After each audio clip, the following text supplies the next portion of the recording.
Hi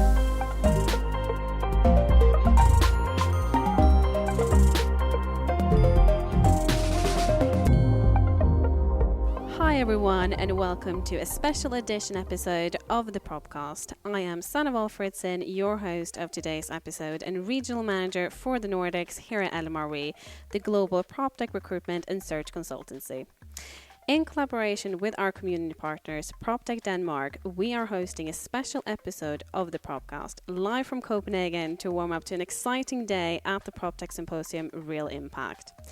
The PropTech Symposium is the largest executive event for Nordic real estate innovation, tech startups, investment executives, and key industry players.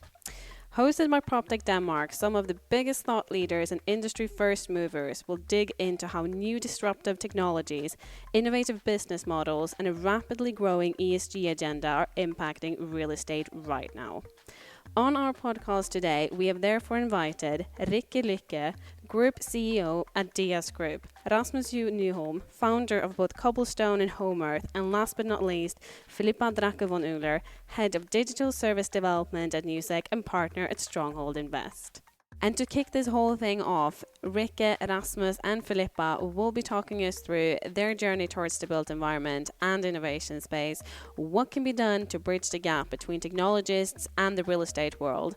And starting off with you, Rikke, talk us through your journey to PropTech, your role a bit more in detail for the audience and how you fit into the PropTech community. Well, my role started way back, actually.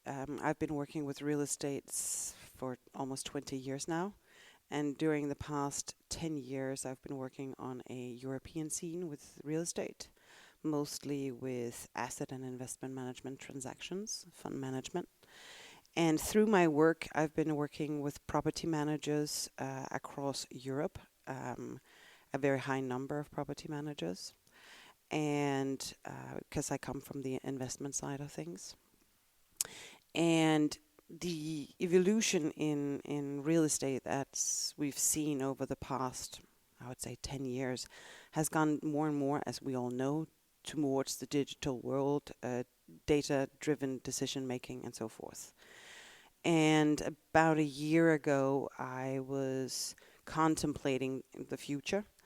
And through the work as head of asset management in Europe with a large firm, German firm, I was working, as I said, with a lot of property managers. And I realized that one of the key players in the real estate industry, the property manager, there are two issues with them. First of all, most of the other players in the industry doesn't really count them in, really think they add value.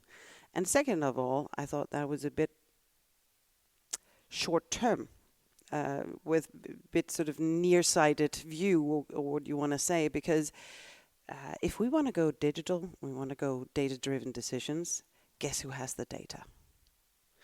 So that made me jump into my new role, which is Group CEO at DS Group, which is a property management, facility management, asset management, investment management, fund management. We do all the different services, but we come from a property management world. We have 45 billion now euro under management, assets under management. So it's quite a large chunk of the real estate scene in the Nordics that's under management with us. And we are now driving this digital strategy within our firm. And we do that in collaboration with the different investors who have placed their trust in us to manage their buildings. Amazing. And what about you, Rasmus? Talk us through your role a bit more, and what's your role in the PropTech community? Actually, I came from tech many years ago. As a graduate, I started a tech company, a tech consultancy company 20 years ago. And then I left tech, and I left it for real estate. And I didn't think I would get back to tech again, actually. But then, like 5 years ago, after having become almost a real estate person, I heard people talking about PropTech. And first I thought it was a buzzword, that it didn't have any real content to it. But then I realized that I started looking into it, and I realized that what was underneath the new term was that in the property management sector, broadly speaking, we had been very, very good over 30 years to work with IT and technology, but purely for process optimization. No new product had been invented in property management for 20 years, I think. And I saw that this trend would change that it would actually start moving real estate and property management from being a process-focused industry into product innovation and business innovation. And so then I just went full on and started digging into the PropTech eco environment at the very early stage, and started experimenting in Cobblestone, in the property management company that I had founded now almost 20 years ago. And then I became part of the team that founded PropTech Denmark. So I've been working with demonstrating and experimenting PropTech solutions together with Cobblestone clients, but also just on our own basis, in order to try and push this agenda. And that has been it has been very successful with PropTech Denmark. It's become a huge success, but it has been very difficult to really push the industry. And that has been frustrating to see that everybody thinks, the industry thinks it's relevant, it's interesting, they're curious, but there's no burning platform. There's been little investment done so far. I think it's changing now, and it's changing because the world is changing. There's a burning platform and things are changing. But in that journey, I also chose to start become part of a new project. So right now I'm partially the working chairman of Cobblestone, the third largest property manager in Denmark.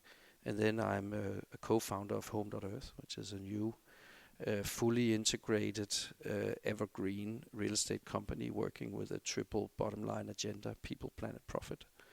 And that's a fantastic project. So maybe we get the opportunity to talk a bit about that. But it's the unique possibility to deploy a full technology and customer journey approach in a controlled, integrated environment through the whole value chain. And that's what I've not been allowed to do so far for any of my clients. So now I can do it for myself. Okay. Well, yes, no, definitely looking forward to deep dive a bit more into Home Earth, what you guys are doing. And a little bit more about you then, Filippa. Please take us through your journey. Yeah, so I'm super excited to be here in Copenhagen today, because my journey started when I was a management consultant here in Denmark. And then, I'm a Swede. I wanted to move back to Sweden, even though I really loved it here.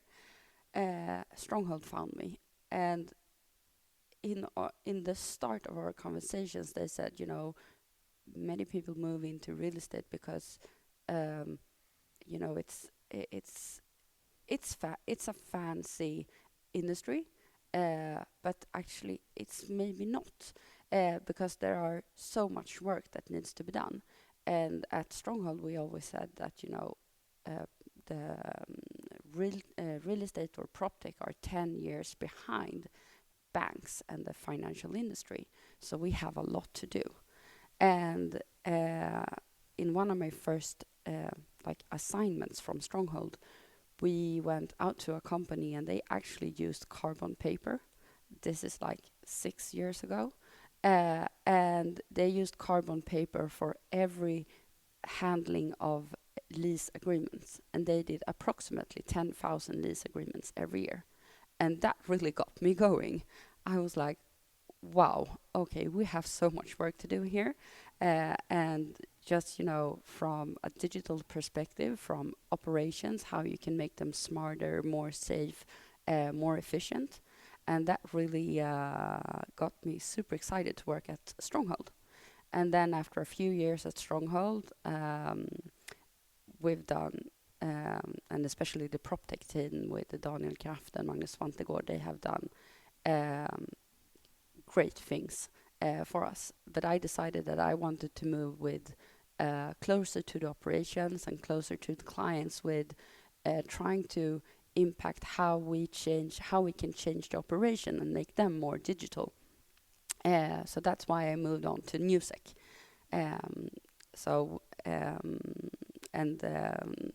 I work there with trying to figure out, there are a lot that we need to do, but what should we do together? Because we have operations in 8 countries. So what should we do together across those countries, and what should we not do together? And then out of all of these things should we do digital, and how do we bring on all of the PropTech services and solutions that we find, and how do we incorporate them into our clients' portfolios? So there's a lot to do, and it's super fun. Amazing. I think it's great you touched upon the investment and kind of, moving more towards into the operation side of it, because obviously we are here today at the PropTech Symposium in Copenhagen. Another buzzword is ESG. Everyone's talking about it. Everyone wants to implement it. It's on the agenda, but they've also added in real impact. So following up from that, Filippa, actually continuing on, what you said here earlier, you've been in real estate for quite some time. All of you guys have. What are some major trends that you've seen? Maybe especially, I don't know, maybe more in your role as Stronghold Invest. Obviously, we've seen a shift in investment. We talked about this previously, Rasmus. But as reported by Axelio Capital, the property management platform Plantific led the investment last year. I think they had the highest funding ever in European PropTech. Going into Q1 now, the ESG platform DeepKey raised nearly the double. So what are some of these trends that you're seeing, Filippa, in maybe the shift? Well, I don't know if there's a shift per se, or if it's just that we've seen some companies that have set like a track record, and that kind of gets the bus going. So it adds on capital, it adds on interest. You see PropTech companies like growing up, and I think that really adds energy into the market, and that's why we see the value of the companies going up so much. But we also, as I've discussed with a couple of clients, and also internally at Newsec, that we see a shift. There's been for a long time the decision on what to implement, what PropTech solutions to implement. Who is responsible for driving the PropTech agenda? Because we don't have our own properties. We manage other funds or companies' properties. So who decides how tech savvy they want to be, and who decides how we don't always have the mandate to decide what kind of tech solutions their properties should have. And I think that's why it's so interesting why the 3 of us is sitting here today, because I assume that we are facing a little bit of the same problem or challenges maybe. Rasmus, do you wanna add? Yes, absolutely. It is a huge challenge, because I think pretty much everyone in the industry knows that this is that times are changing now, and we just heard a very good presentation by Anthony Slumbers, and he just rolls it all out. There's 30 slides, you just read it, it's there. There's really nobody questions it. But the structure of the industry is not very supportive for change, and the role of the property manager is key in it, no doubt about it. I think you, Rikke, the other day you told me that you saw the role of the property manager being more and more important, because we generate the data, and that's true. We are the ones close to the properties, and we collect and generate data. We've done that for years. It's just only been financial data. Now we have to collect a lot more data, but we don't have the mandate to really initiate change. I think it will change now. I think there is a huge change in attention. 2 to 3 years ago, there was absolutely no urgency The thing is that if you were a property owner or an investment manager, you could just sit down passively and make loads of money. So doing anything was actually a risk. I mean, if you did nothing, you wouldn't lose any money, you wouldn't waste any money, you couldn't be accused of a project that didn't succeed. So you just did nothing, and the value just increased. Now you have a huge pressure from ESG agenda, and we have a huge pressure, I think, from the sustainability agenda, and we have a brand new pressure coming from changes in the economic situation. Yeah, I'm not sure I totally agree with we don't have anything to say, honestly, or that we can't drive this change. I think, and that's the road that DEAS is going down, is that we are inviting the investors, the owners of the properties in, to co-create the road we're going to take. We have a clear vision as to which path we want to walk on, but it's only going to work if you combine the triangle, and that is the company, the employees. Actually, it's not even a triangle, it's actually a quadrant. The company, the employees, the tenants, and the owners. And one of the things that we see, I mean, one thing is the whole taxonomy, and that is really what's driving a lot of things. What's going on is the taxonomy rules and regulations coming up, or already in motion. But the other thing that we see is that there are a trend on the individual side, on the user side, whether that being a user working in an office space or retail space, or a user living in his or her residential apartment. And that is that patience is going down.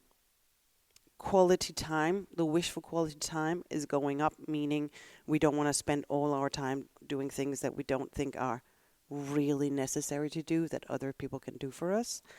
And the third thing that's really also increasing is the desire to be an individual. What fits me and my life and purposes doesn't mean that's the same thing that fits my neighbor or even my colleague sitting at the next desk or whatever it is.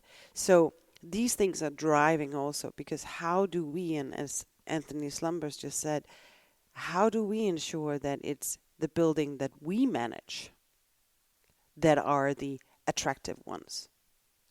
What's the difference by being managed by Newsec, Cobblestone, or DEAS?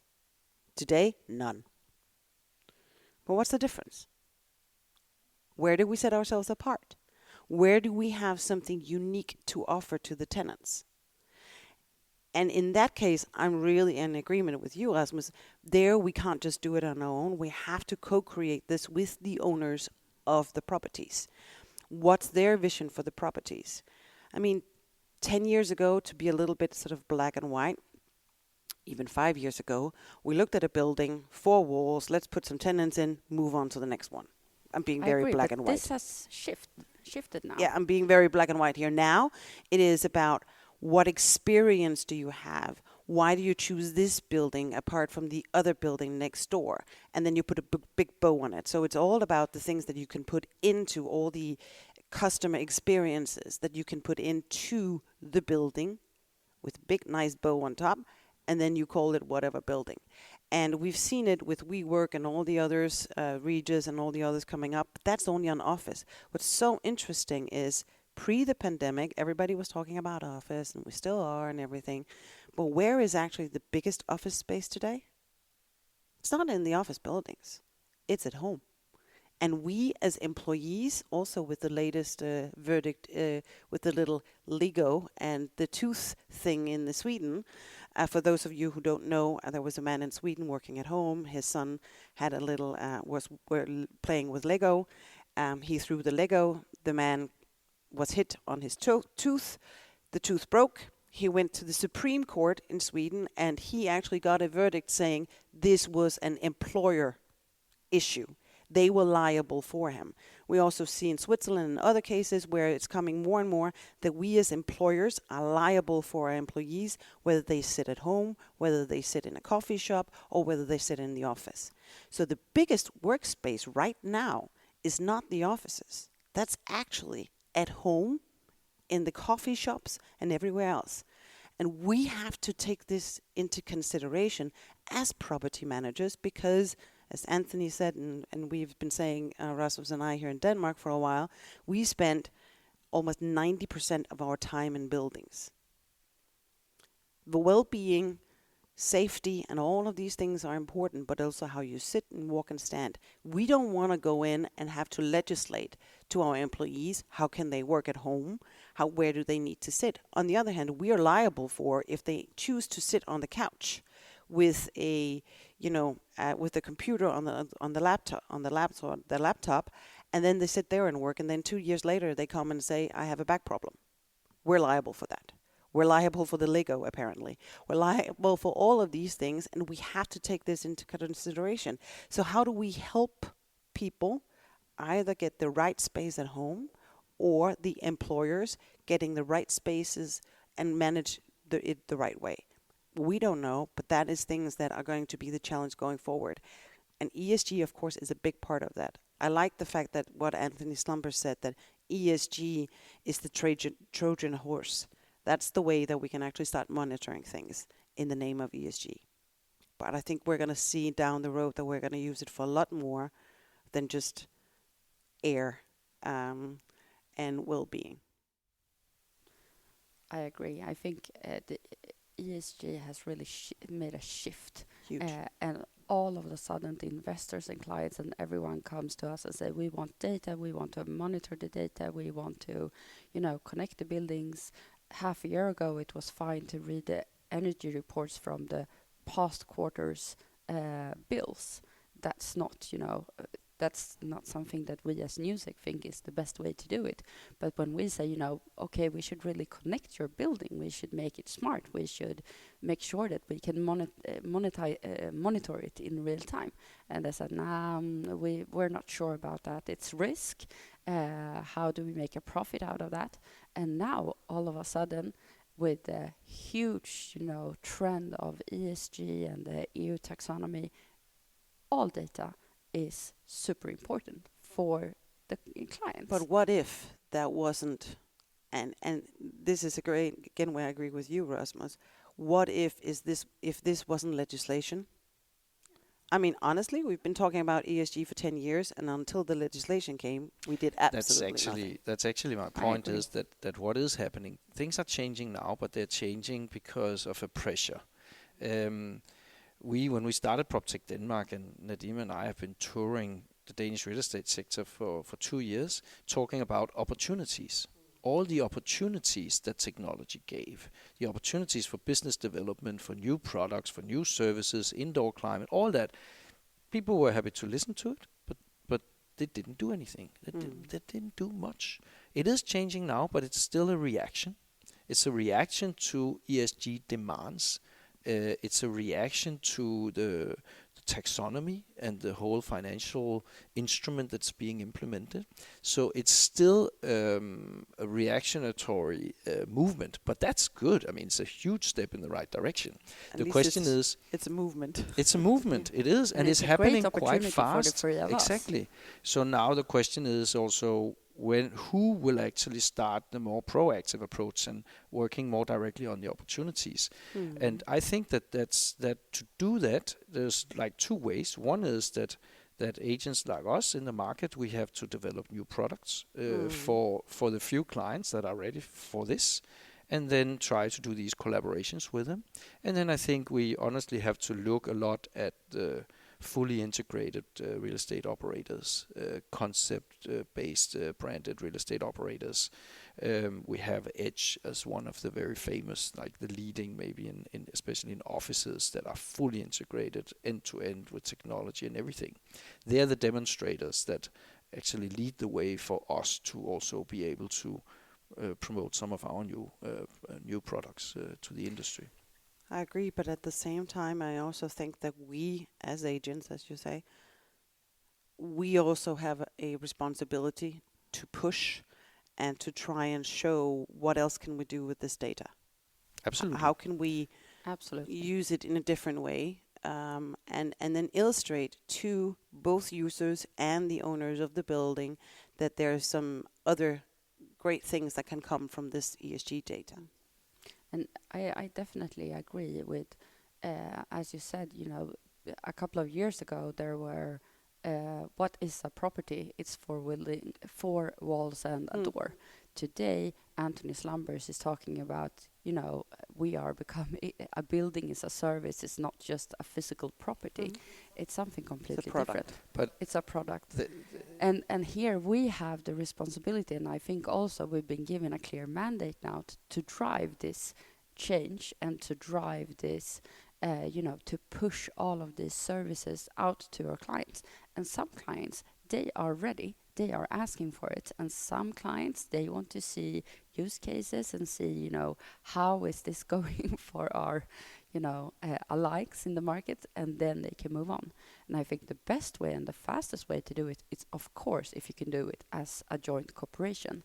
I was at a PropTech event in Sweden 2 weeks ago, where basically everyone was talking about we need to join forces, we need to do things together rather than developing very similar solutions across, for example, key handling. There were 3 different operators there, and they were all looking at each other. We have a lot in common, but we are still competitors. But what can we do to make a standard? Because if you have a standard, it will be easier. I thought that was a very interesting take, that 3 competitors is standing on stage and saying, maybe there's room for improvement here, and maybe we can, find a standard solution. But, then of course they want their USP on the product as well. I think, also as PropTech Denmark representing the ecosystem as such, I think it's important also to say that, we need a big ecosystem. It's confusing. There's a lot of agents out there. There's a lot of access solutions, like you say here. There's a lot of tenant apps and tenant engagement ESG solutions and leasing and ESG platforms. That's a positive thing, but it's overwhelming, and it's natural, and it creates frustration. Now the property owners start looking into this, and they're curious, and they look into this impossible space with so many options. But there they need some partners, they need advisors for that. And I think that the property managers, we're actually the obvious partners. I should say that, but we are close to the properties, we're close to the processes. You can't implement practically any PropTech solution, whether it being tenant directed or very technological or energy or ESG, without interfering with contributing, interfacing with our processes. So we have to be part of it anyway. So I think we all 3 can agree that they should just come to us and get help for that. Yeah. But that's what I'm saying. We have to also do our part in this. Absolutely. And coming back to why I entered into the property management scene, this is the reason. Because I think the one part that can really make a difference in real estate today and how we're going to manage it going forward is the property manager. No offense to anybody else, but as Rasmus correctly was saying, it interferes with all the processes that we're doing. So if anybody can really assist making this jump into the new era, it's the property manager. But for that, I know that both Cobblestone and Newsec are definitely on this road together with theirs, but I'm hoping that more of our colleagues in the business would join this and really help push the agenda, because we need it. We also need something else, and that is that on the investor side, whether it being asset managers, investment managers, or pension funds or whatever, they need to work on their underwriting models or their business plan, Excel spreadsheets. Because the truth is that when you look at an investment proposal of any property today, and you look at the budget, the OPEX budget, there's no money for this. No. There's absolutely, there's not even money for talking to the tenants. and there's no money for leasing costs. And we have a whole segment of PropTech solutions that has to do with the tenant experience, the leasing, the onboarding, the tenant apps, this whole category, which is an essential part, an essential segment, has no cost line in the underwriting. And that's a major issue. And the same goes for the technology, the CapEx expenditure that we need to put sensors into the building to generate data and all that. So that's the other side. I don't know how we help them with that. Well, I think it's because we're on the verge of a new era, and everybody's talking about it. And as you said, PropTech for you in the beginning, is this a buzzword or whatever it is? I think a lot of our colleagues, on the real estate scene, may be aware that something needs to happen, but I don't think that they are aware of the drastic changes that will need to occur. That is through the entire real estate cycle, and also advisor cycle, whether you being a transaction manager or a fund manager or whatever you are, a property manager, facility manager, all through these services to maintain or maintain whatever you want to do with a real estate asset, we all need to change. And I'm not talking about changing 10%, 30%. I'm talking about 180. And how our mindset needs to totally shift. And how do you, as a group, CEO, how do you prepare your business for that change? Or how do you implement that in a day-to-day? How do you make them realize that we can't do 10%, we need to do 180%? Well, you don't eat the entire elephant. You eat it with a spoon, one little bite at a time. The thing is, what we have to do is start talking about it, and not just on the C level. We have to involve and engage all employees. So where we've started is to sort of set the motion and say, okay, everybody's different, whether it's you or the employees, the users, or the owners of the buildings. We're all different. We want different things. So how do we accommodate that? We talk about how we can use innovation, technology, to change our day-to-day. So, for example, we're automating quite a lot at the moment, but it's not decided at my desk what is automated. It's the employees themselves that come up with, I think this process would be a good idea, because then they buy into it. Then they see that their life is getting, hopefully easier, their work life. So a lot of the things needs to be driven a little bit differently. You can set the vision at C level, but honestly, if you don't have the guts to let it be decided amongst the employees what needs to get done and where you need to get it done, it's never going to get done. And it's one of the key mistakes that CEOs normally are making, or have made at least historically, is that they've come up with all these great visions, all these great strategies. They just forgot to explain to people what it actually means on a day-to-day level. So you can set the vision, you can you can sort of see this is the road, this is the autobahn you want to drive down. There are 8 lanes. You can do it in different ways. And then you create these lanes and you say that it's okay to be in whatever lane, the fast lane or the slow lane. Doesn't matter depending on what you're talking about. Everybody has a right to be on this autobahn. And I think that's the key thing, is make sure that you get as many people as possibly involved. So if you want to, for example, implement a new system, it shouldn't be decided by the C-level and IT, which system it is.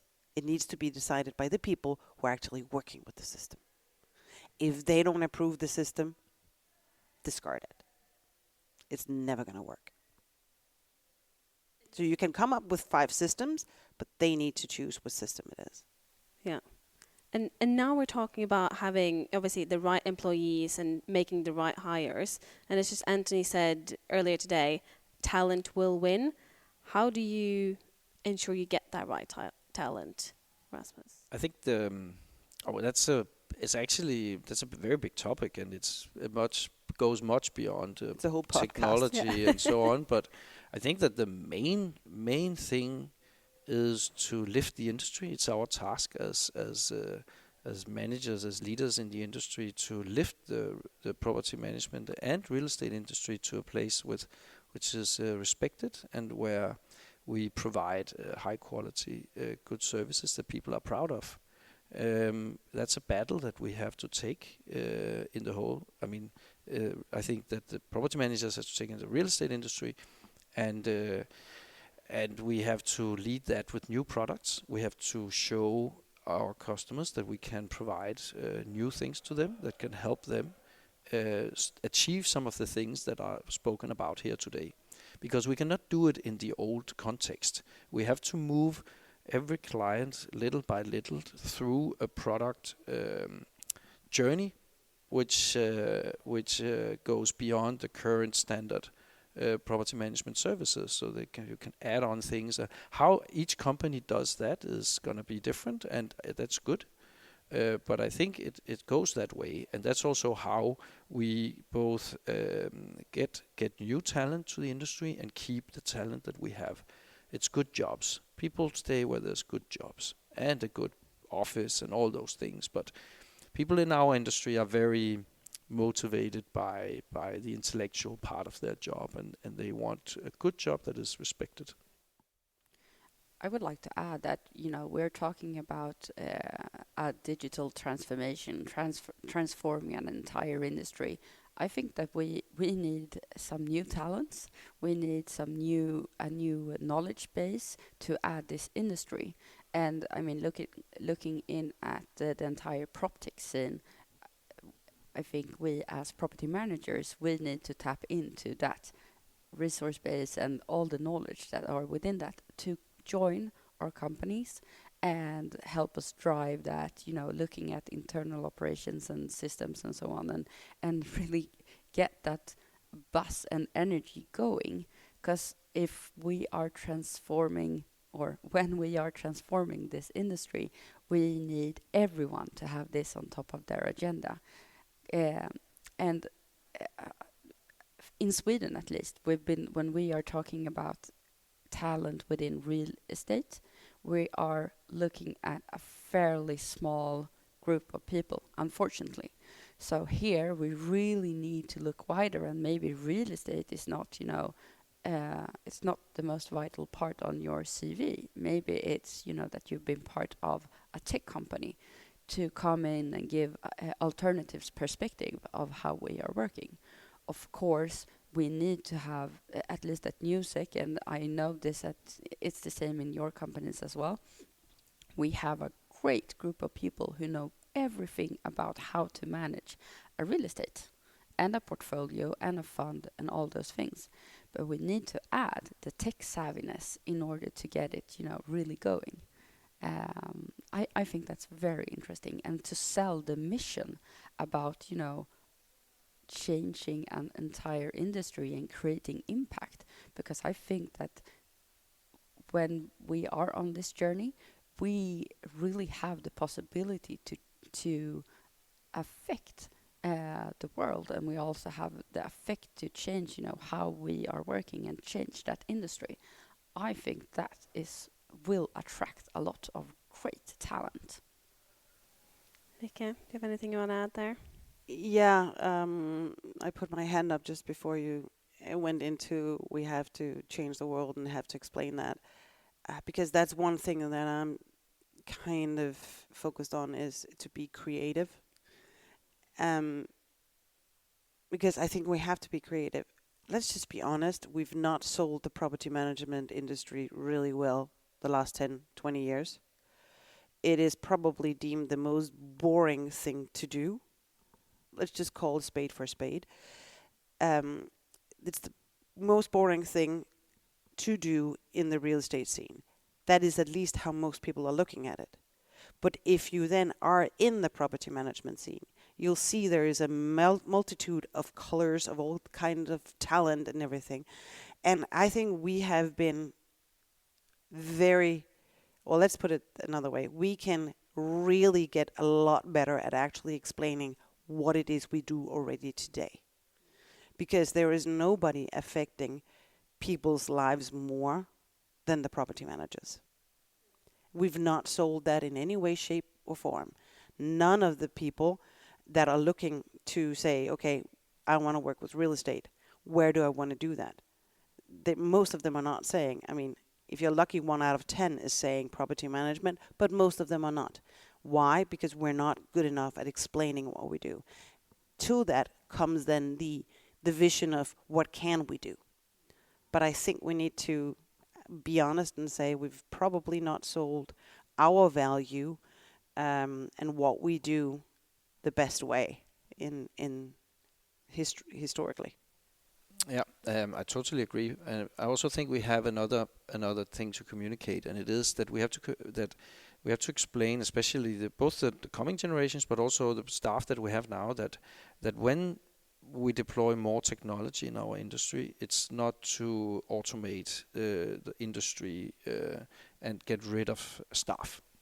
We are not in banking. I think it's quite obvious to everyone now that banking is really just going to end up being a service from Amazon or like a cloud-based service. Most banking services. So a future in banking I think is difficult to see for young people. But in real estate and in property management in a broad sense, we have so much more that we have to provide, and we have so few people. And we have to be good at telling the story that it's gonna be. It is already a very tech-enabled industry, much more than people think, and it's gonna be much more. And we are gonna need creativity, and we are gonna need service, especially people with a strong service gene.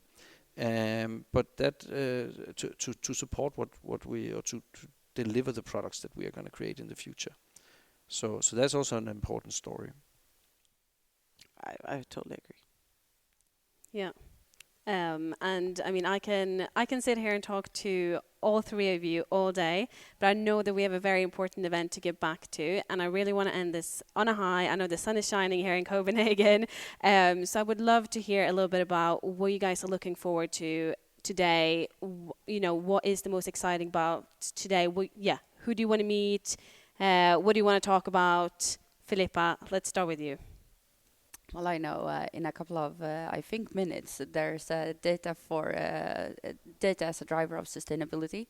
I think that will be very interesting to hear a bit more on. And I look forward to bring back, we have a huge team working with ESG and how to drive that and how to really, get that out to the clients in many different services.